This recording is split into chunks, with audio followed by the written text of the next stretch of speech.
I lived at number 60 Malabar Road. 20 Richards Crescent.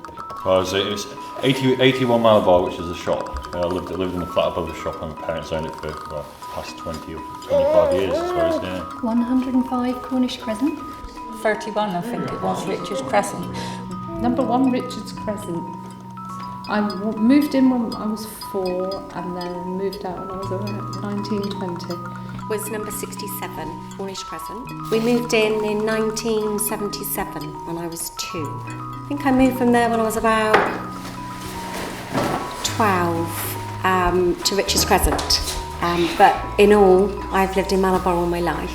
I lived in 2 houses. It was 73 Cornish Crescent up until I was 5, and then 23 Alma Road until I was about 17. I used to live 23 Alma Road, and then we moved to Cornish Crescent, 73 Cornish Crescent. And how long have you lived here? In Malabar, Yeah. 40 years. The thing that I do remember most of probably would be like at the park, the Wendy House in the park, and that sort of thing. Yeah. Fern fields. You'd go through the main woods, big woods, get to the end, then you'd get to a field which is a very, very, very, very steep field, and there's ferns growing everywhere.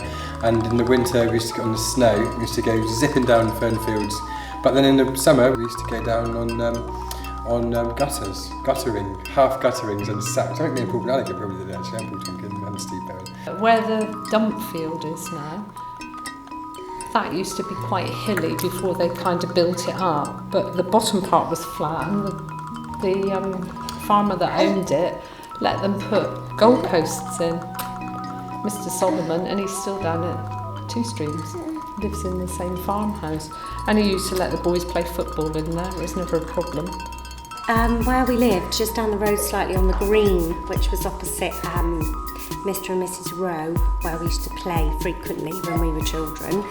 There was a roundabout there, and we was always playing on that, always. And this particular evening, I can remember getting my ankle trapped under the roundabout, and wasn't there much longer after that, to be honest with you. It kind of got removed. But yeah, about the haunted old people's home. My mum used to work there at nights, looking after the old people, and it was known to be haunted. And we've got a video of the last day where it shut down and all the residents had a party out the front, and somebody's scanning the outside of the building with a video camera, and you can clearly see the side of a head, a shoulder, an arm in the top window. And over the years, as the numbers dwindled, they used to move all the residents down, and they used to have all the bells and things and all the electrics going off on the different floors that weren't occupied.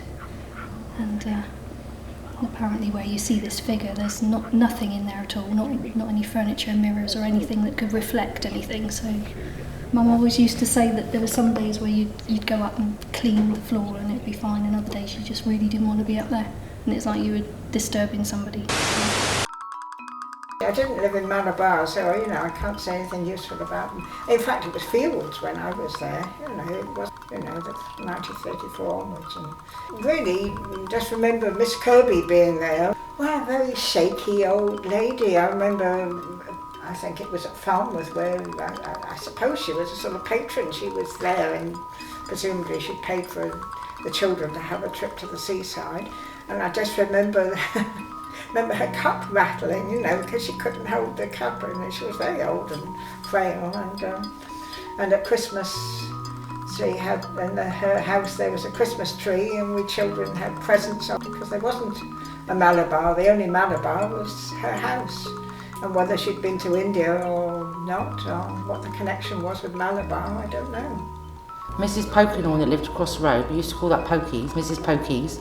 Mrs. Cook across the road was always known as Cookie. Now I remember one called Chimpy, and yeah, there was Elvis. I'm not sure, because some of the people had several nicknames, didn't they? People used to make up their own names for the same person, but he used to look like Elvis Costello. So, and he had the dark green glasses. I think that's where it came from. Mad Millie, of course. Everybody knew Mad Millie. Yeah, Mad Millie, I suppose, was always one that always comes to mind. Just that when we were on the park, she used to always come past cussing and cussing and blinding at us when we were on the park, and you damn boys, that sort of thing, Millie is the only person I can think of. Millie. Well, We all remember Millie. Yeah, I think that's the top one. Everybody remembers Millie, dear old lady. Pain in the sometimes, but lovely lady. Acid, that was it. She was, yeah, Acid. Yeah, she copied that off the youngsters, didn't she?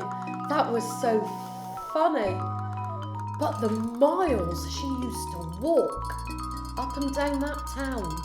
I suppose it was, kids out and about. There were lots of kids out and about. We were always out doing up to mischief, and we had a good area around us as well.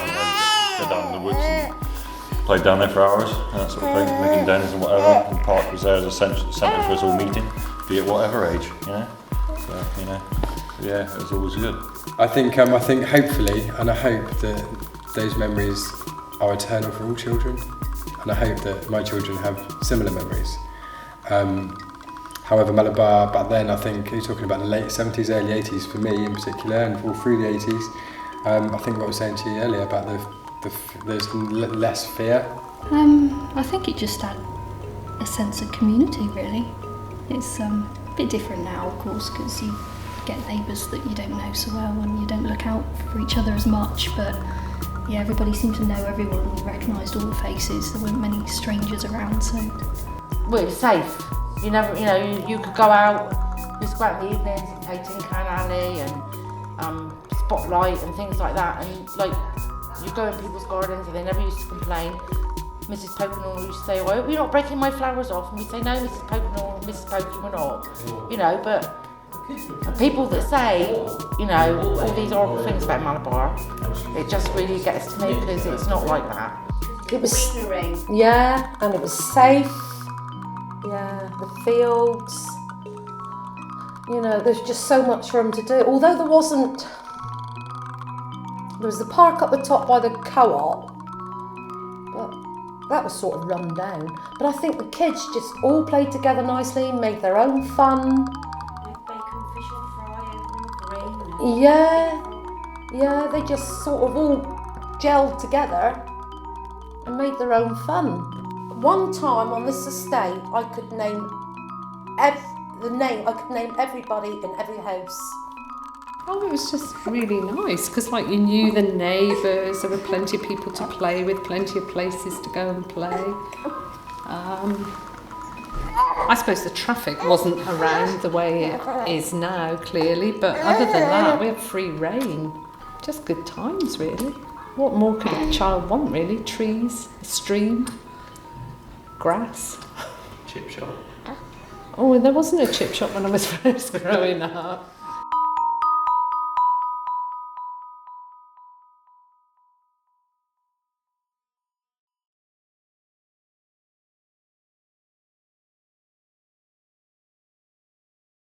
Dun-dun.